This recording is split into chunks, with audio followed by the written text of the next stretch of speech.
Aloha.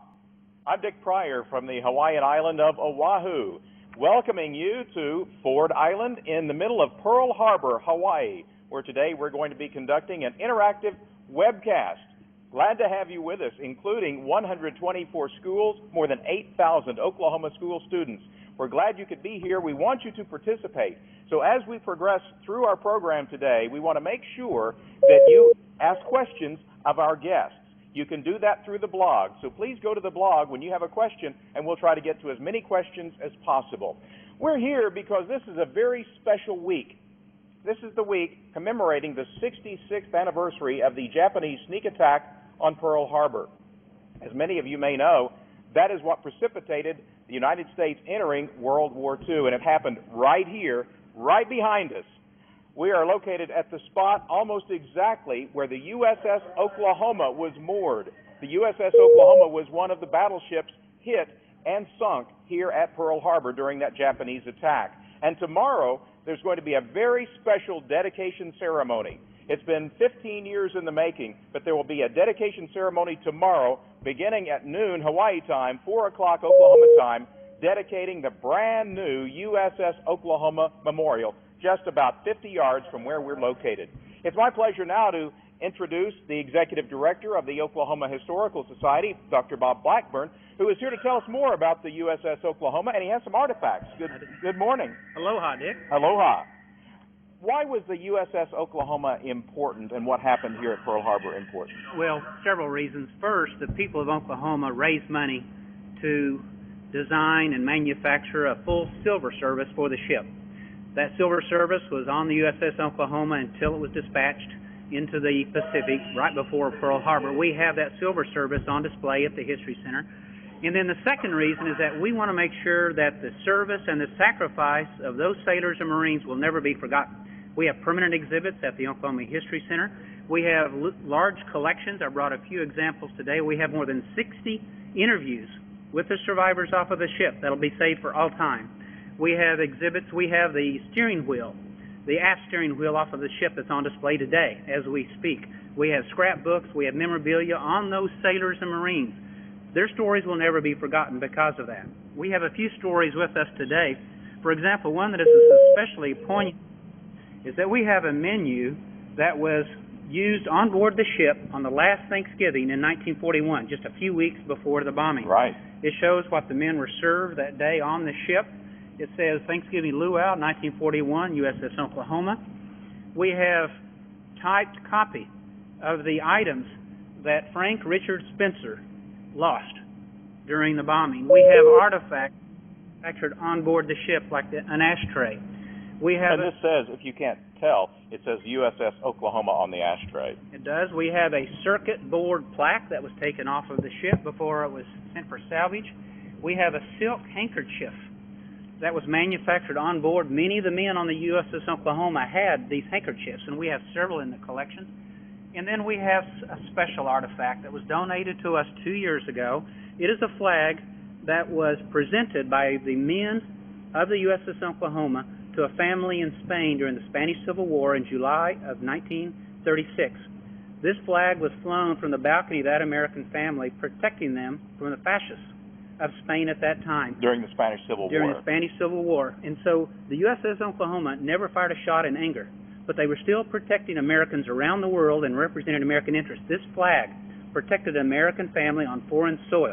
This flag passed down in that family, and Mr. Odom donated it to us, and it will be there for all time as a symbol of the sacrifice and service. And Mr. Odom is here in Hawaii. He will be here at the ceremony tomorrow. I look forward to seeing him again. So those are some of the artifacts that you have. Let's talk about the Oklahoma for just a moment. Obviously, it was commissioned in 1916, did not fire a shot in anger.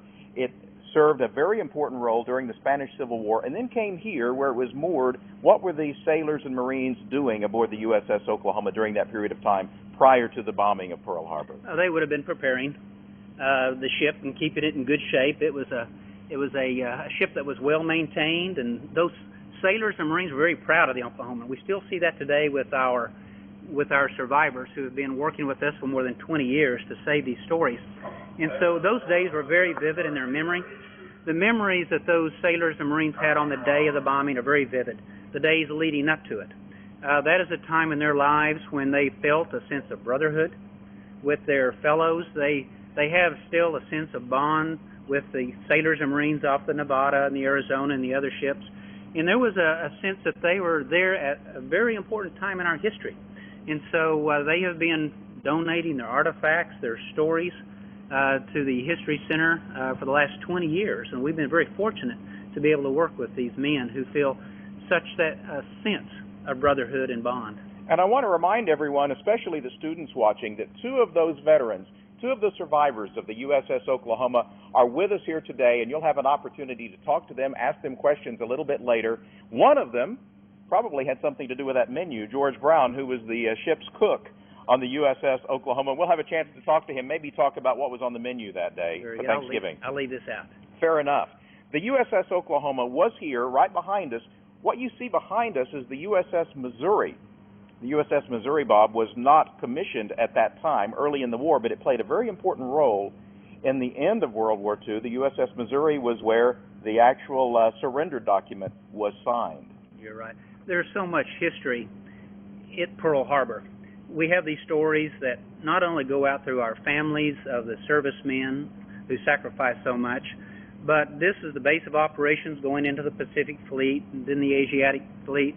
And for the next 4 years, these men and women would be serving our country so faithfully.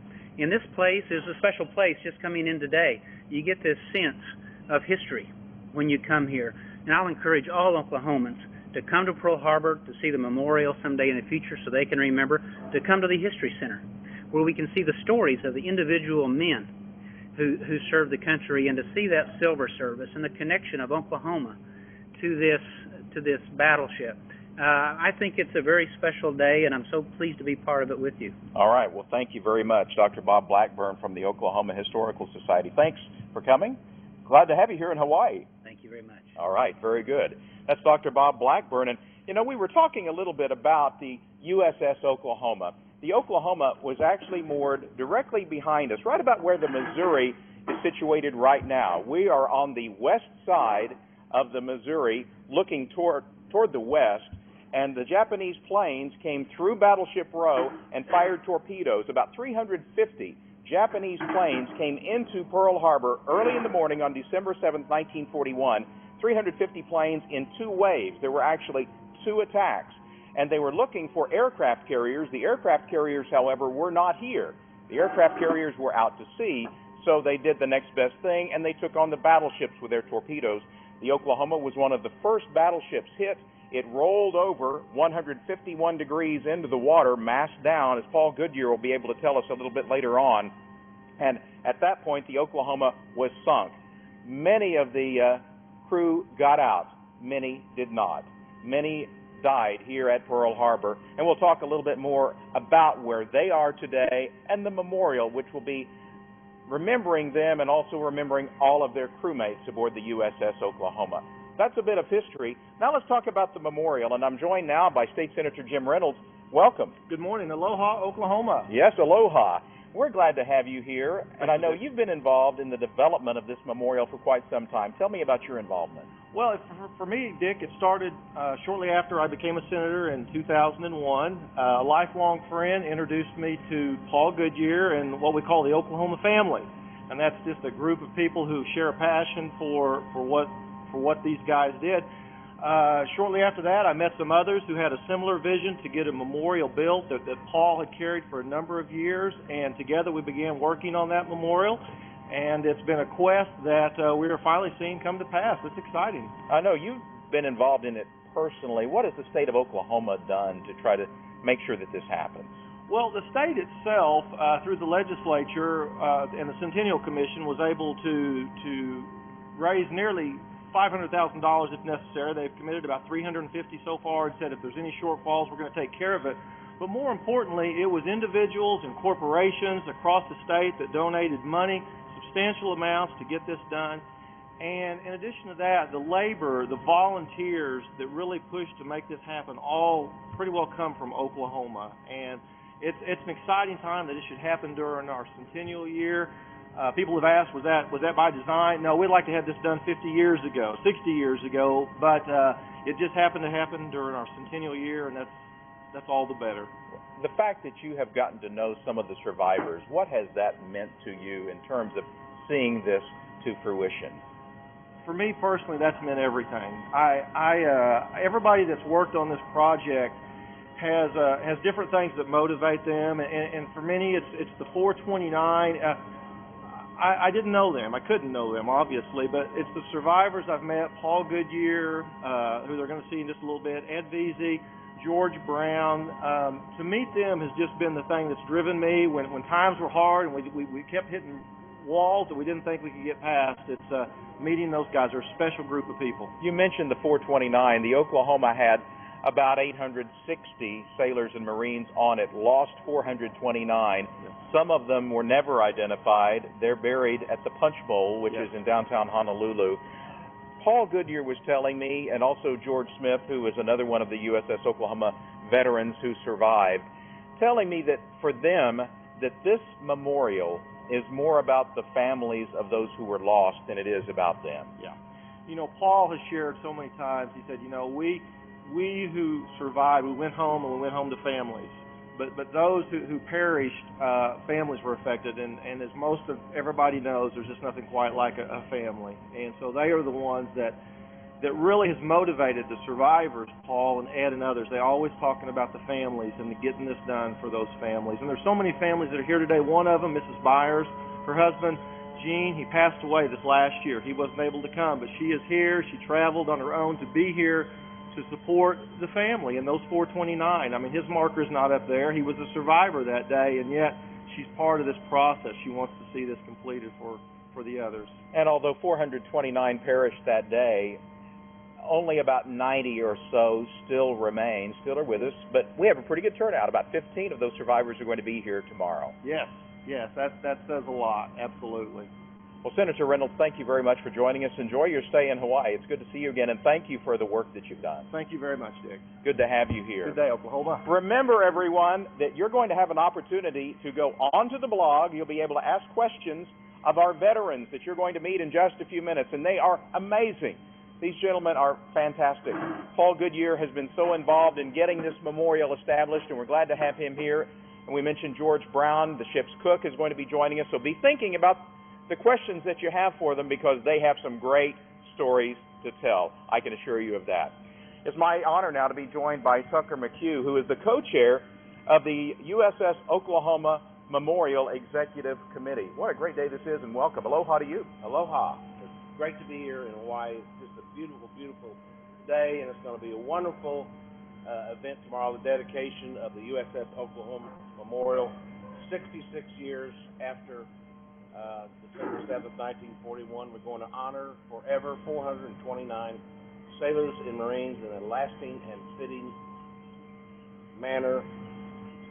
A memorial designed by Don Beck. And Don Beck is on my left. Aloha to you, Don. Aloha. Good morning. Good to have you here, and we've had a sneak peek. It looks great. Good. We'll talk more about that in just a moment. But, Tucker, I want to ask you about how this all happened. Where did the idea come from, and how did this happen to finally have this memorial to the USS Oklahoma right here? I think it was a joint idea. Senator Reynolds alluded to an individual, his friend of his, who came over and said, there's no memorial to the USS Oklahoma.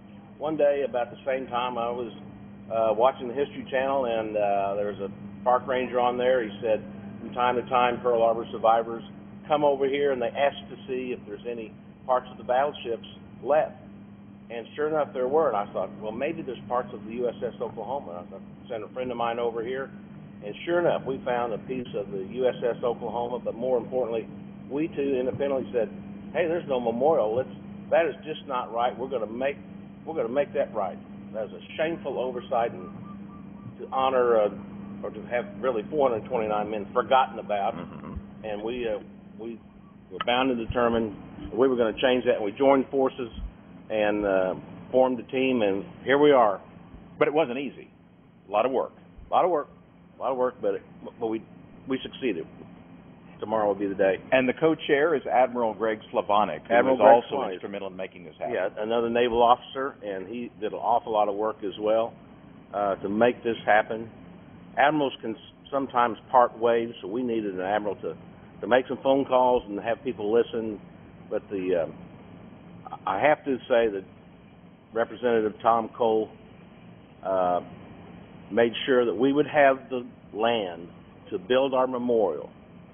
And sure enough, when that happened, a lot of people started returning our phone calls and paying attention. They all kind of fell in line. And tomorrow it will all be dedicated. John Beck, I want to talk to you for just a moment about the memorial itself. It is situated, I would say 50 yards from here, something like that, not very far at all. What was your inspiration for the memorial? The real inspiration came about on what really would be good enough. Could there be anything designed good enough that would really give the respect of the 429 who lost their lives? And that was a really deep concern with everybody. And as we progressed through the design, meeting with the survivors, and there's a lot of Navy people deeply involved in this project and in the design of the project, we really thought that it really should be something that related to the Navy. And we wanted the design to be more than just a plaque or names on a wall. We wanted it to be more interactive, so that if you chose to, you could be among the lost souls and walk among the lost 429 Navy and Marines. And so the way the design kind of evolved, we were out here a few years ago, and since there was never really a permanent home for the 429, we were out here looking at different sites, and a Navy ship was going by, and they were coming in off their tour of duty. And when the Navy comes in, there's a tradition called manning the rails, and you probably have seen it, where the sailors are in their dress whites, and they're coming in and they're manning the rails.